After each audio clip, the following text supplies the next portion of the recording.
this is Jean from Happy Indulgence and I'm back from my honeymoon. I spent 3 weeks in Hawaii after our wedding, which was the most perfect day and the most perfect holiday.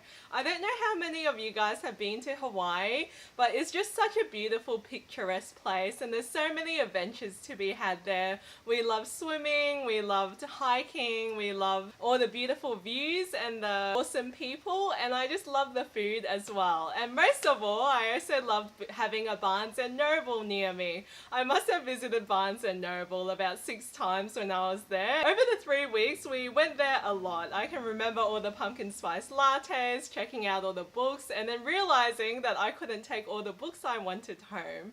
So that's why I'm here today. I'm here to show you my Hawaii book haul, and I can't wait to get into it with you guys. So the first book I got was Tower of Dawn by Sarah J Maas, and this is the Target exclusive edition.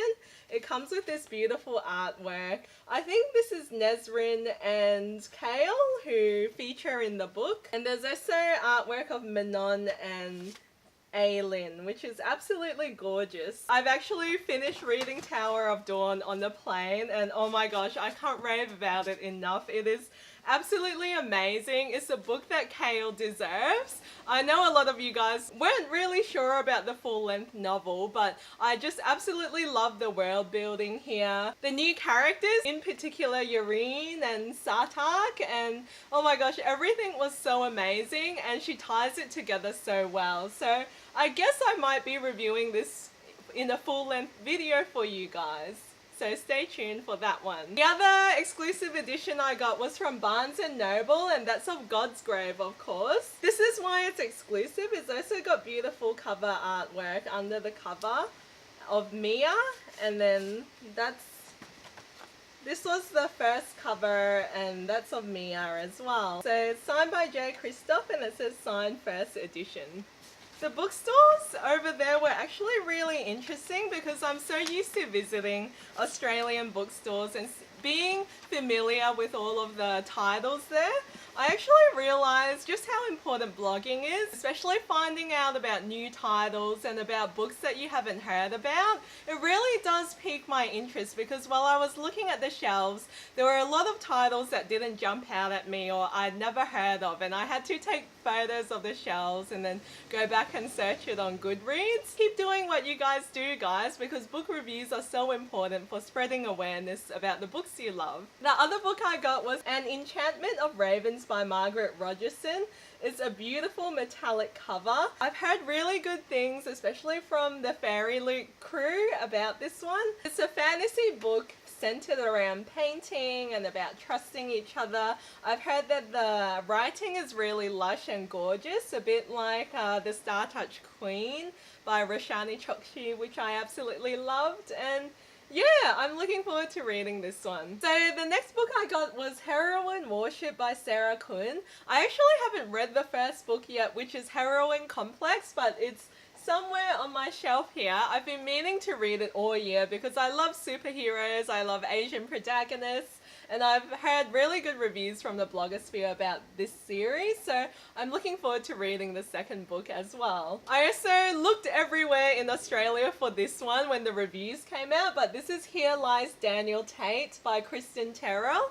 I absolutely loved All Our Yesterdays, which is a time travel book by the same author, and looking on Goodreads, a lot of my trusted blogger friends really enjoyed this book. This is a thriller. It's about a guy who wakes up and has amnesia. He can't remember anything about who he is or where he's from, so it sounds really thrilling and really exciting. I'm so glad I found these on the shelves. The next book I got is Night of Cake and Puppets by Laini Taylor, and this is a novella which is a spin-off of the Daughter of Smoke and Bones trilogy, which I still have to complete, but look how beautiful the inside cover is, this intricate artwork, and the best thing about this is the cover. So I think the US hardback has this artwork, and then the UK artback is actually quite different again, but it's so worth owning the hardcover. It's absolutely beautiful. I also picked up Eliza and Her Monsters by Francesca Zappia.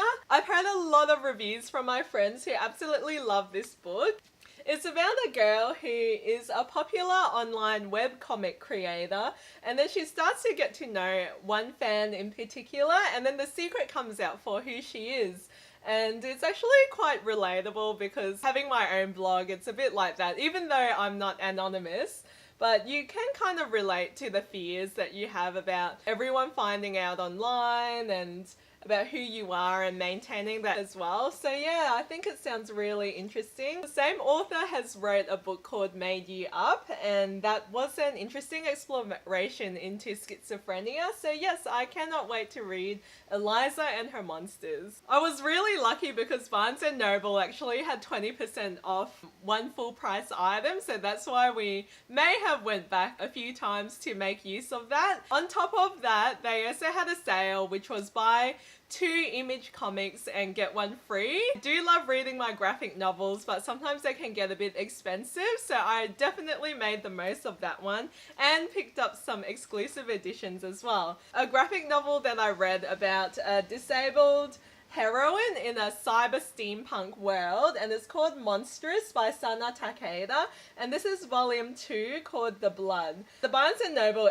edition has an exclusive poster and exclusive cover art as well, so it's still sealed, it's still in mint condition, and we'll see how that goes. I was actually super excited about this one because I love the Walking Dead comic series, and this came out a few days before I was leaving, and it's called Here's Negan. It features exclusive cover art and an additional comic book as well, and I definitely think the Barnes & Noble cover art looks a lot better than the standard edition.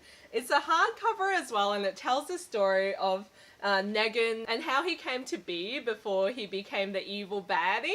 So I can't wait to read this one and get some context around the character, especially since the show's caught up as well. I got Beach Planet Volume 1, and I've heard this is a wonderful feminist read that has really gripping artwork. I mean, that looks awesome as it is, and I can't wait to read it. A lot of people on my Goodreads seem to really enjoy it as well. I also picked up Rat Queens Volume 2, The Far-Reaching Tentacles of Nurgoth, maybe that's right. I really enjoyed the first one because it had a lot of girl power. It was a fantasy read and it was really quirky as well, and I love the artwork. It's just so detailed and vibrant and colourful. So I decided to pick up the first 3 editions, and that's The Wicked and the Divine, and it's actually about some teenage pop stars who have superpowers and how they sort of navigate through the world like that, and it sounds super interesting, so I can't wait to read it. So this is my full book haul that I got in Hawaii in the US. I went on a bit of a shopping spree, but I'm super excited about all these new reads. If you enjoyed my video or you have any comments about any of these books, please leave a comment down below, and yes, give me a thumbs up if you enjoyed it. Thanks guys, I'll see you guys next time, bye!